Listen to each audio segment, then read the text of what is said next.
Freedom's just another word for nothing left to lose. Nothing ain't worth nothing, but it's free. Yes, it's free. Hi, this is David. Happy Memorial Day.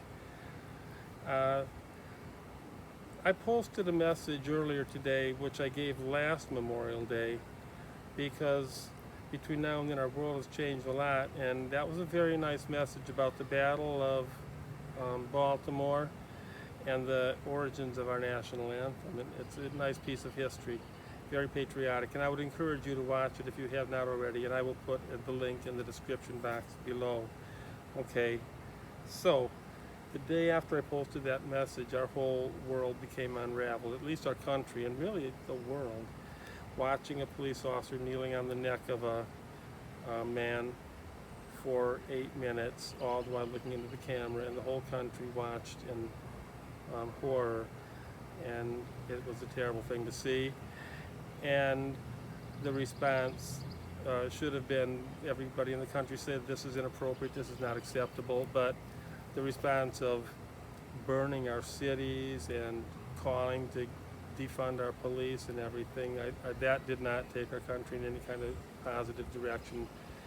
An event like this could be used to divide our country or to unite our country. And when you have such a terrible thing, it's very easy to unite the people together and say none of us will stand for this, but the powers that be took it in the other direction and used it to divide, and that I felt was really a shame. But anyway, that really turned our country, which was already reeling from 3 months of lockdowns and restrictions. It took our country in a very bad direction, okay? So I'm going to start with a Bible quote. Where the Spirit of the Lord is, there is freedom. That's from 2 Corinthians, the second letter of St. Paul to the Corinthians. And the message will focus on freedom today, and the fact that our freedom is under attack, and we have to be very careful to hang on to that freedom with every bit of our heart and soul, that we can hang on to that freedom very, very dearly. Okay?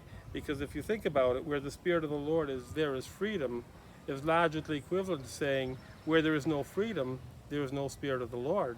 And so the Lord is not going to work strongly in our nation and our people if we don't have freedom. It just restricts the Lord from coming into our hearts and our country and helping us. And so we have to fight for that freedom, okay? We went from only 10 days to flatten the curve until, not until I see your vaccine papers, in only a year, okay? We've really gone along, our freedom eroded, okay? Now, you know, when I made the message last year, I was thinking, here we are, you know, 3 months into this, which was supposed to be 2 weeks of shutdown, you know, flatten the curve. And my goodness, this is going to go into the summer, and how long, it might go well into the summer before it ends, and this is really not good. I mean, how long is this going to be? You know, all the way through into the fall maybe. Well, little did I know it went through the summer, the fall, the winter, another spring, and almost into another summer, and we're barely coming out of it. I mean, everywhere I go, I still see people wearing masks. And if I'm not wearing one, they look at me, and if I get too close in the grocery line, it's like, you know, how dare you? And, you know, we're still living with that mentality that, you know, we have to give up our freedoms. You know, we can't have too many people together in church. You can't, very few, you know, small outdoor gatherings only for holidays. And it's something that we can't just let go on. Because, you know, when do you think we'll get our freedom back? If you wait until we're given permission to take off the mask, if you wait until we're given permission to have everything fully open, if you're waiting until it's like totally approved by the powers that be, you're going to wait forever, okay? An example, think of the September 11th, 2001 attack on our country, which has all kinds of questionable things going on with it, but that's not for today's video. But just think of what we did. Oh, we have to be careful with terrorists. We've got to get this TSA and all these restrictions in airports started because of the spread of terror that's imminent in our country, because we were just attacked. So take off your shoes in the airport, get ready to have your luggage open, stand in front of full body scan machines and wait in long lines, get there 3 hours early, whatever. Okay, here we are 20 years after 9/11, and they don't take anything away. This is still going strong, all these restrictions. Do they need to worry that someone has 3 ounces of water instead of 4? Is it all about threats and terrorism, or is it just that, it's control? It's taking away our freedom, and we are not going to get it back until we demand it back, and that's really not an easy thing to do, but we'll get into that later on. Okay, but freedom is never voluntarily given by its oppressors. It must be demanded by the oppressed. That's from Martin Luther King Jr.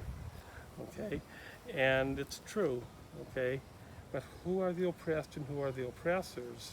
Okay, well, 30 years ago I was telling people, all this disagreement, especially back then, black against white, there was some straight against gay stuff, and I mean, all this disagreement is just these people who are running our world trying to keep us fighting with each other. We don't need to fight with each other. We're not each other's enemies, okay?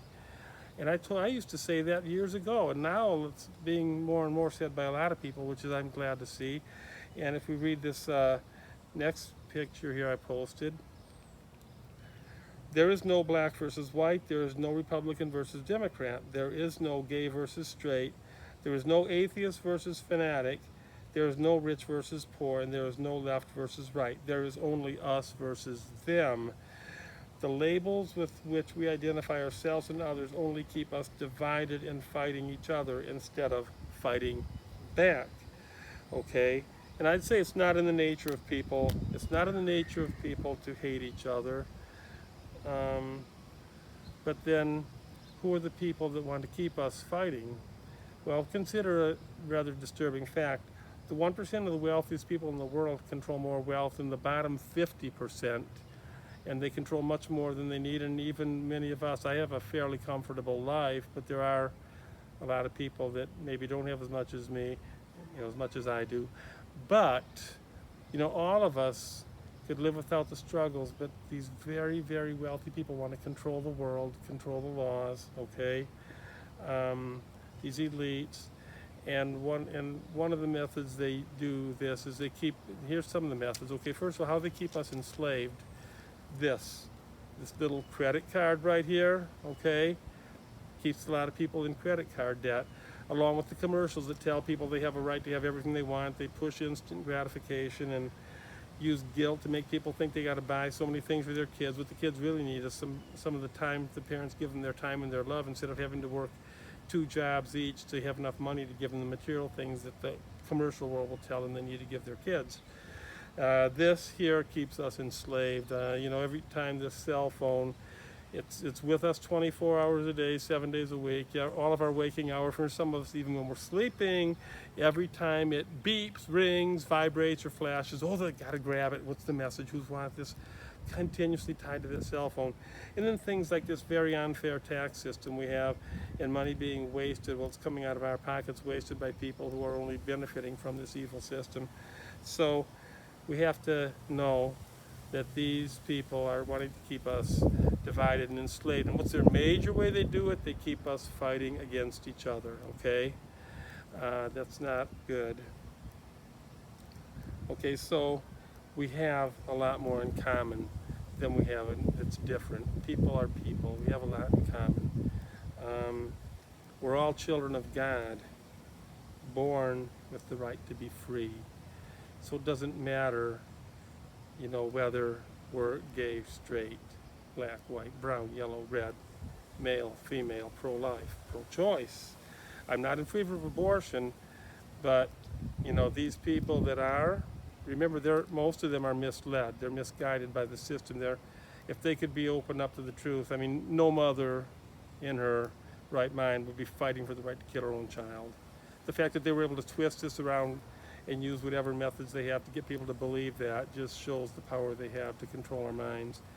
And a lot of the women who are believing in their right to abort their baby are more victims than anything else of a system. So don't hate them. We need to all be together, because the main thing we need is freedom. And if we all stand together as brothers and sisters and put our differences aside and look at these elite, evil people who want to enslave us, fight for our freedom. We can do it, but we have to be together, okay? Little story I read it posted about red and black ants, okay? If you collect 100 black ants and 100 red ants and put them in a glass jar, nothing will happen. But if you take the jar and shake it violently and leave it on the table, the ants will start killing each other. The red ants believe the black ants are the enemy, and the black ants believe the red ants are the enemy. Well, the real enemy is the person who shook the jar, and the same is true in our society, okay? So there's no men versus women, left versus right, rich versus poor, faith versus science, mask versus no mask, vaxxers versus anti-vaxxers and all that. It is all meant to keep us divided, okay? It's all meant to keep us divided. In this little picture we have the following quote: "We don't realize the value of things we get without any struggle until we would see others who are struggling to get the same thing." Okay, now I honestly believe my generation did not and does not value freedom the way the generation before mine did, okay? My parents' generation went through depression, went through World War II, and then the Cold War, the threat of communism and all. It was just, they lived every day knowing that freedom was not something you could just take for granted, okay, not at all. And they were willing to fight and sacrifice to help ensure that we would have that freedom. I grew up with the Cold War when I was young, but that came to an end when I was still a young adult. Most of my adult life, I've taken freedom for granted. There's some incidents like 9/11 that make me, stop and think, how valuable our freedom is. But that didn't, for most of us, I think, after a little while, things just went back to normal. We started taking our freedom for granted again, which is too bad. But we should never take our freedom for granted, okay?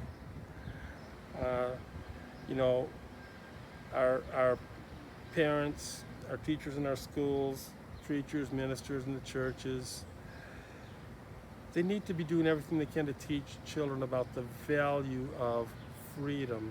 Freedom, okay? We are all children of God. We're born with the right to be free. God gave us free will and respects our freedom. I mean, this is God, the creator of our universe. If anyone had a right to enslave us, it would be God, okay? Yet God respects our freedom so much, and yet people use their own freedoms to hurt other people and keep them from being free. This is just a very sad thing. One of my favorite quotes is from Ronald Reagan, and I've read this so many times in the past year, and I never get tired of reading it. "Freedom is never more than one generation from extinction. We didn't pass it on to our children in the bloodstream. It must be fought for, protected, and handed on to them to do the same. Or one day we will spend our sunset years telling our children and our children's children what it was once like in the United States where men were free," okay? And along those same lines, I go in the stores and I see the little children with the masks on, and the people that just continue to wear the masks, and I start thinking to myself, what if this just becomes normal? What if, 30 years from now, people just get up and put on their shoes and socks and a shirt and pants and their mask and go out, and it's just like, that's just the way it is. These children may never know a world where there weren't masks. They may not even know what a handshake is. This is a terrible idea, They may believe that people have to be kept distance from at all times. This could become the normal world, and they would know other world. That's got to bring it to an end. We got to stop that. We have to help our young people understand how important freedom is, and their freedom to be human beings, fully human, not covered in mask and distance, but fully human beings. During the past 15 months, a lot of our world has been taken from us, okay? Freedom to gather socially, to gather to worship, freedom to even express our opinion, even publicly, or sometimes even privately, definitely not online. Have to be very careful what we say even to friends and family, or you'll get angry responses and people who become ex-friends and family members who want nothing to do with you. We're just losing, feels like we're losing more and more every day. Things are taking away from us. And you wonder, maybe, is God trying to teach us something through all of this? It's not a pleasant experience, but everything that comes our way can be a learning experience. And this is a wonderful quote. When we have nothing left but God, we discover that God is enough. Okay? So, more and more, we have to realize God is enough, okay? And God's plan will prevail. And God never said there wouldn't be any suffering along the way. God said, take up your cross and follow me. So God's plan will prevail. And what we need to do is trust God. So don't sit back and say, I'm waiting until the military comes in and starts tribunals. They're going to save our country. The military is not going to save our country. Just wait, we need to get Trump back in office. He'll save our country. Trump is not going to save our country, okay? The military will play a role, and Trump, I believe, is the person that God uses in a mighty way, but neither the military nor Trump are going to be saviors in any, and they'll be the first to tell you, okay? Trump will tell you right away, it's not me, it's God's in control. It's all about Jesus. He'll tell you that. Because people tried to put him up on a pedestal. No. So God is the one who we need to rely on through prayer, and also realize that we all have to play a role in God's plan. We all have to be active in trying to make the world a better place, to try and keep the world a free place, a safe place for us and for the children and for the future. Okay, we all have to be part of that. And so, what I'd like to do is encourage you to stay hopeful, to never take your freedom for granted. Memorial Day. Lots of people sacrifice their lives for our country and for our freedom, and we need to fight for that freedom, okay? So let's end with a prayer, okay? And then I'll follow the prayer with one verse of the Battle Hymn of the Republic. I picked my favorite verse, of course. A prayer for America. Father in heaven, we the people in the land of the free and the home of the brave desperately need you. Oh, that we would leave our ways of seeking to be blessed and instead seek to bless others. We beg for your guidance and wisdom for our leaders. We ask you to protect our land from enemies both within and without, and we praise you for the freedom we have through the blood of your Son. May your plan be the desire of our nation. Amen.